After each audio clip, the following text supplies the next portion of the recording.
Hello friends, welcome back to my channel. Today we are going to write the application for transfer certificate after 10th.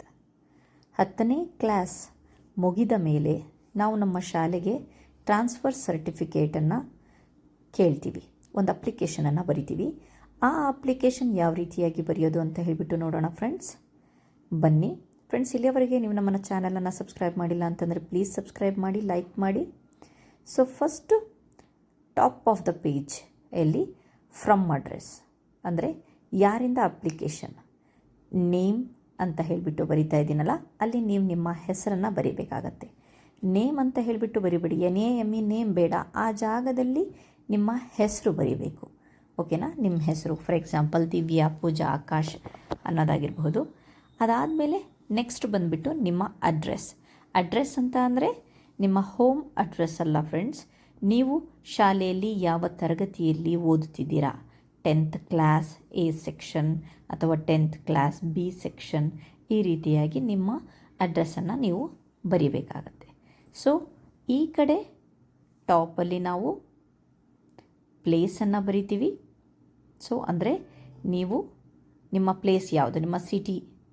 Okay, ಅದಾದಮೇಲೆ next date, ಯಾವತ್ತು ನೀವು ಅಪ್ಲಿಕೇಶನ್ನ ಸ್ಕೂಲಿಗೆ ಕೊಡ್ತಾ ಇದ್ದೀರಾ. ನೀವು ಅಪ್ಲಿಕೇಶನ್ ಯಾವತ್ತೂ ಬರೆದು ಮನೇಲಿ ಇಟ್ಕೊಂಡಿರ್ತೀರ, ಅದಲ್ಲ. ಸೊ ನೀವು ಯಾವತ್ತು ಸ್ಕೂಲಿಗೆ ಅಪ್ಲಿಕೇಶನ್ ಕೊಡ್ತಾ ಇದ್ದೀರಾ ಆ ಡೇಟನ್ನು ಬರೀರಿ. ಅದಾದಮೇಲೆ ಅದ್ರ ಕೆಳಗಡೆ ಟು ಅಡ್ರೆಸ್ಸನ್ನು ಬರಿತೀವಿ. ಡೆಫಿನೆಟ್ಲಿ ಟು ಅಡ್ರೆಸ್ ಯಾರಿಗೆ? The principal. ಅಫ್ಕೋರ್ಸ್ ಪ್ರಿನ್ಸಿಪಲ್ಗೆ ನಾವು ಈ ಒಂದು ಅಪ್ಲಿಕೇಶನ್ ಬರೆಯೋದ್ರಿಂದ ಸೊ ನಾವು ಇಲ್ಲಿ ದ ಪ್ರಿನ್ಸಿಪಾಲ್, ಅದಾದಮೇಲೆ ಸ್ಕೂಲ್ ನೇಮ್, ನಿಮ್ಮ ಸ್ಕೂಲ್ ಹೆಸರನ್ನ ಬರೀಬೇಕಾಗತ್ತೆ. ನೀವು ಯಾವ ಸ್ಕೂಲಲ್ಲಿ ಓದ್ತಿದ್ದೀರಾ ಅದು. ಅದಾದಮೇಲೆ ನೆಕ್ಸ್ಟು ಸ್ಕೂಲ್ ಅಡ್ರೆಸ್ಸಲ್ಲಿ ಏನು ಬರುತ್ತೆ? ಸ್ಕೂಲ್ ನೇಮ್ ಬರೆದ ಮೇಲೆ ಸ್ಕೂಲ್ ಅಡ್ರೆಸ್ಸಲ್ಲಿ ಸಿಟಿ ನೇಮು ಬರುತ್ತೆ. ನೀವು ಯಾವ ಊರಲ್ಲಿ ಓದ್ತಾ ಇದ್ದೀರಾ, ಅದು ಏನು ನಿಮ್ಮ ಸ್ಕೂಲ್ ನೇಮ್ ಮತ್ತು ಸ್ಕೂಲ್ ಅಡ್ರೆಸ್ಸಲ್ಲಿ ಏನು ಬರೀತಿದ್ದೀರಲ್ಲ, ಸೊ ಅದನ್ನು ನಾವು ಕಂಪ್ಲೀಟಾಗಿ ಇಲ್ಲಿ ಬರೀಬೇಕಾಗುತ್ತೆ. ಅದಾದಮೇಲೆ ನೆಕ್ಸ್ಟ್ ಬರುತ್ತೆ the main part, that is subject ಅಂತಂದರೆ for what reason you are going to write this application. ಏನಕ್ಕೆ ನೀವು ಅಪ್ಲಿಕೇಶನ್ ಬರೀತಿದ್ದೀರಾ ಅನ್ನೋದು ಒಂದು ಸಿಂಪಲ್ ಆಗಿ ಒಂದು ಲೈನಲ್ಲಿ ನೀವು ಬರೀಬೇಕಾಗತ್ತೆ. ಸೊ ಇಲ್ಲಿ ನಾನು ಬರಿತಾ ಇದ್ದೀನಿ, request for transfer certificate,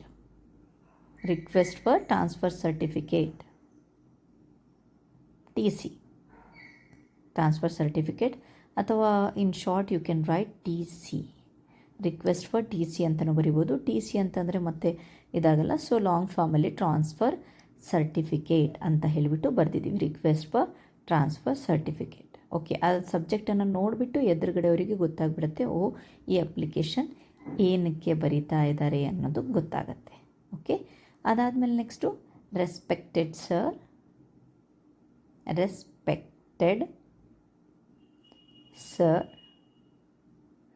R madam,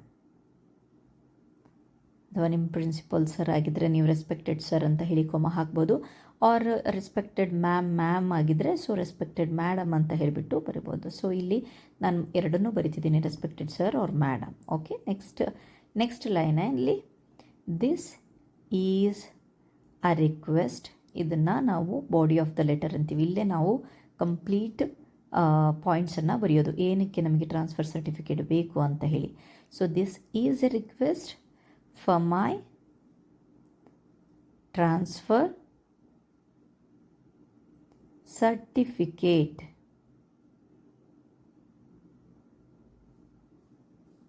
So this is the request for my transfer certificate.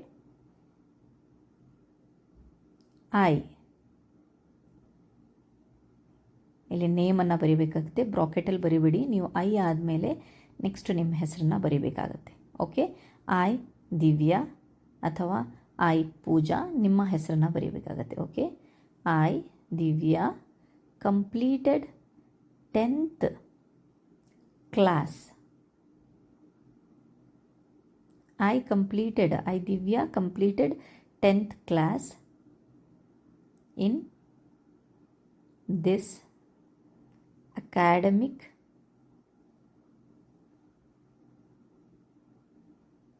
Year. ನಾನು 10ನೇ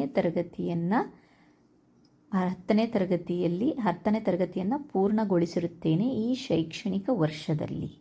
ಶೈಕ್ಷಣಿಕ ವರ್ಷ, ಅಕಾಡೆಮಿಕ್ ಇಯರ್ ಅಂದರೆ ಶೈಕ್ಷಣಿಕ ವರ್ಷ.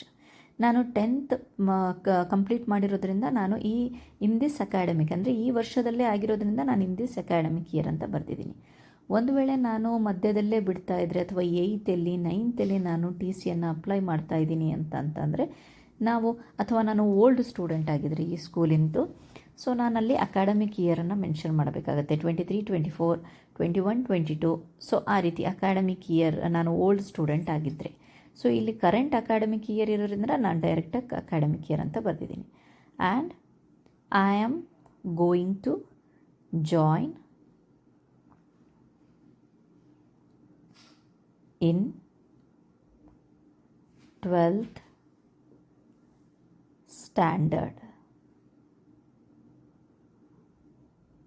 ಓಕೆ, ನನಗೆ ಏಕೆ TC ಬೇಕಂತ ಅಂದರೆ, ಸೊ ನಾನು I have completed the 10th in your school, but now I am going to join 12th standard.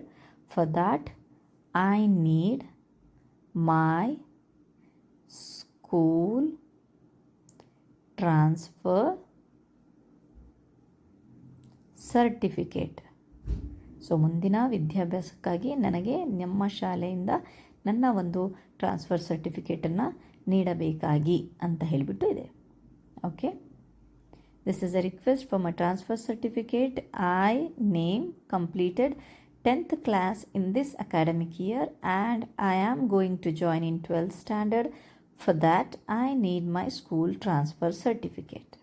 Okay, this is the first para. ಅದಾದಮೇಲೆ next,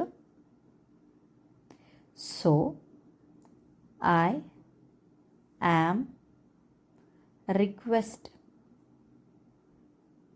requesting you to please. So I am requesting you to please issue my transfer certificate.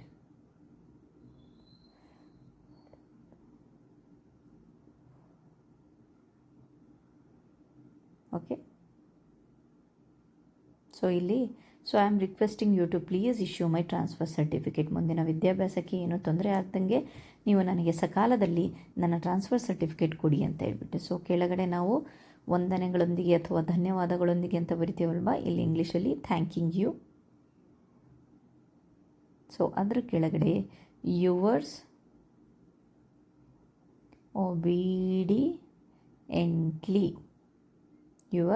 ಒಬೀಡಿಯೆಂಟ್ಲಿ, ತಮ್ಮ ವಿಧೇಯ, ತಮ್ಮ ವಿಶ್ವಾಸಿ, ತಮ್ಮ ವಿಧೇಯ ಅಂತ ಹೇಳಿಬಿಟ್ಟು ನಾವು ಬರಿತೀವಲ್ವ ಕನ್ನಡದಲ್ಲಿ ಪತ್ರಲೇಖನದಲ್ಲಿ. ಇಲ್ಲೂ ಅಷ್ಟೇ ಇಂಗ್ಲೀಷಲ್ಲಿ ಯುವರ್ಸ್ ಒಬೀಡಿಯೆಂಟ್ಲಿ ಅಥವಾ ಯುವರ್ಸ್ ಫೇತ್ಫುಲಿ. ಸೊ ನಾವು ಬರಿಬೋದು. ಓಕೆ, ಥ್ಯಾಂಕಿಂಗ್ ಯು ಯುವರ್ಸ್ ಒಬೀಡಿಯೆಂಟ್ಲಿ ಅಂತೇಳಿ ಕೆಳಗಡೆ ನಿಮ್ಮ ಸೈನನ್ನು ಹಾಕಬೇಕಾಗತ್ತೆ. ಮತ್ತು ನಿಮ್ಮ ಅಡ್ರೆಸ್ಸನ್ನು, ಅಂದರೆ ನೀವು ಯಾವ ಕ್ಲಾಸಲ್ಲಿ ನಿಮ್ಮ ರೋಲ್ ನಂಬರ್ ಅದನ್ನೆಲ್ಲ ಬರೆಯೋದಾದರೆ ಬರೀಬಹುದು. So this is all about how to write application for the TC, transfer certificate. Thank you friends. ಇಲ್ಲಿಯವರೆಗೆ ಪ್ಲೀಸ್ ನೀವು ನಮ್ಮ ಚಾನಲನ್ನು ಸಬ್ಸ್ಕ್ರೈಬ್ ಮಾಡಿಲ್ಲ ಅಂತಂದರೆ ಸಬ್ಸ್ಕ್ರೈಬ್ ಮಾಡಿ, ಲೈಕ್ ಮಾಡಿ, ಕಮೆಂಟ್ ಮಾಡಿ. ನನ್ನ ವೀಡಿಯೋಸ್ ನಿಮಗೆ ಇಷ್ಟ ಆಗ್ತಿದೆಯಾ ಅಂತ ಹೇಳಿಬಿಟ್ಟು ಪ್ಲೀಸ್ ನಿಮ್ಮ ಒಂದು ಕಮೆಂಟ್ನಲ್ಲಿ ತಿಳಿಸ್ಕೊಡಿ. Thank you once again friends. Thanks for watching my videos. ನೋಡಿ